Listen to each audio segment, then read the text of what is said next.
Hey guys, welcome back to the channel. I'm Drew. I'm an exercise physiologist, acupuncturist, and have been doing exercise rehabilitation, rehab work for nearly 20 years now. And the foundation of all that work is understanding human anatomy and functional anatomy. So then you can prescribe exercise with really good knowledge, know what you're doing. Okay. So in this series, we're going to start looking at the rotator cuff muscles. And today we're looking at the supraspinatus, which is probably one of the most common muscles which gets injured, mainly due to the anatomy of where it is on the body and just kind of its relationship with this region here particularly. So we'll start looking at the origin and insertion. So we have here the origin is going to be the suprascapular fossa. So this is this kind of groove in the shoulder here. So the supraspinatus muscle. Super meaning above. Spinatus, this is the spine of the scapula. So above the spine of the scapula. It sits within this groove. So it's actually quite a thick muscle of the rotator cuff. And then it comes out from the side and attaches onto the top of the humerus here, just next to the bicipital groove there. So right on top of the actual humerus part there on the greater tubercle. So just kind of a little bit there. What you'll notice is that the muscle actually threads underneath this part here, this green part, which is the spinal scapula, and this part here is the acromion process. So it actually comes underneath between the bone of the shoulder blade, the scapula, and the greater tubercle or the actual humerus here. And this is the main issue with this muscle because it's either going to get impinged or the tendon itself gets irritated or gets a tendinopathy or gets a tear in it, just because of the nature of the shoulder and how much range of movement it has. Okay. So it's quite a small muscle, and its main job is to kind of just keep the head of the humerus within this kind of glenoid tubercle here. So when the shoulder's moving, it's kind of keeping this ball nice and snug in the socket. So if this muscle's not functional, then the shoulder itself can kind of move out of position alignment. And then you get kind of what we call this kind of impingement type issue. All right, so keep in mind the shoulder is quite a complex joint. It's got 17 muscles across it. So that means there's 17 muscles that are coming across this region here. And they all need to be working together in coordination to create functional movement. So let's have a look at some of the motions of the suprascapular muscle, the supraspinatus. So here we have full shoulder abduction. Full shoulder abduction. So basically reaching your hand over your head from the side. Fade all the muscles away.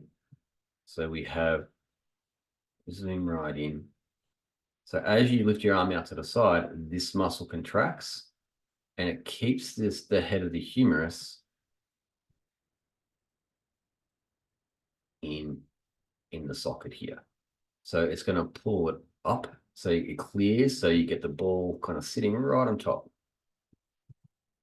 So when this muscle isn't really functional, what happens is, for example, the deltoid muscle has a stronger pull and it can kind of actually pull the bone out a little bit too far, depending on the ligament and the joint capsule as well, of course. And then the bone here actually goes up and contacts into your acromion or your clavicle. And then the tendon gets jammed up under there. Now we also have the biceps tendons here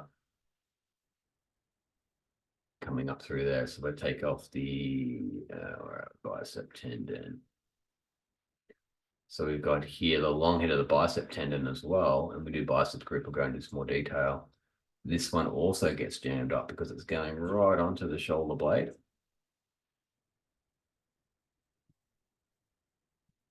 Here, this is bicep tendon there. And it goes down, that's why it's called the bicipital groove, bicep tendon. And then, so this one can also get jammed up as well. So it's typically most shoulder rotator cuff issues are either supraspinatus or the long head of the bicep tendon getting compressed and jammed up, and the tendon gets irritated and inflamed, and you get tendinopathy. We can get one of those little bursary things formed as well. So we need to be training our shoulders to work really well. Now, technically, supraspinatus has a range. It kind of starts, it's a bit more active in two real regions. So here and here. So this kind of early phase, so initiation of the movement from here to here, about 10 to 15 degrees. So if you've got like a supraspinatus issue, that initial lifting the arm kind of hurts. And then the deltoids kind of take over a little bit. And then kind of when you get to this region through here, around about 80, somewhere between 80 and 120, then this muscle gets more active again. And then you'll kind of get a little bit pinchy there. And then if you can get past that range, then the traps kind of take over a fair bit here, bigger muscle, and you tend to be okay. So when we're doing rehab with our supraspinatus, two big milestones is initially getting the functional range of movement past this initial 15 degrees. And then once we get up around the shoulder level, kind of on between 80 and 120 degrees is tending where it's most vulnerable, because it's going to be in its most lengthened stretched position. And you've also got the full weight of gravity coming down this way. So the arm's at its heaviest, where it's in this position here. And so we want to try to get past this range of movement here. And once we get up to here, then we can kind of pretty easily achieve that. So two big milestone goals when we're working people is to be able to get their arms overhead. Now, one of the key things is watch the shoulder blade movement as it's going through. So the angle of the shoulder blade changes quite significantly. So one of the big mistakes people make in their rotator cuff rehab is they're doing all this kind of like internal rotation stuff, external rotation with bands and whatever, to try to get this muscle strong. But that's kind of pretty much pointless if you don't retrain the shoulder blade to move in the right position. Okay. So what you really need to be training is a little bit of that rotator cuff kind of work, external rotation and scaption type work. But what you really need is the bigger muscles kind of firing here. So you want trapezius on. You want that one. These deltoids on. You want these lower traps on.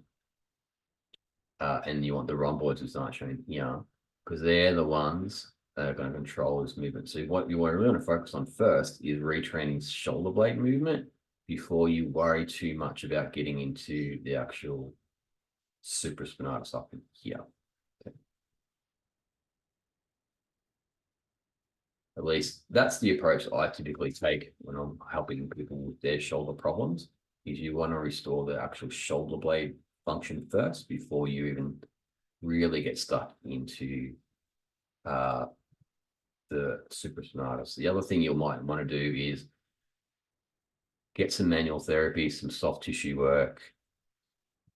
So massage through here, dry needling.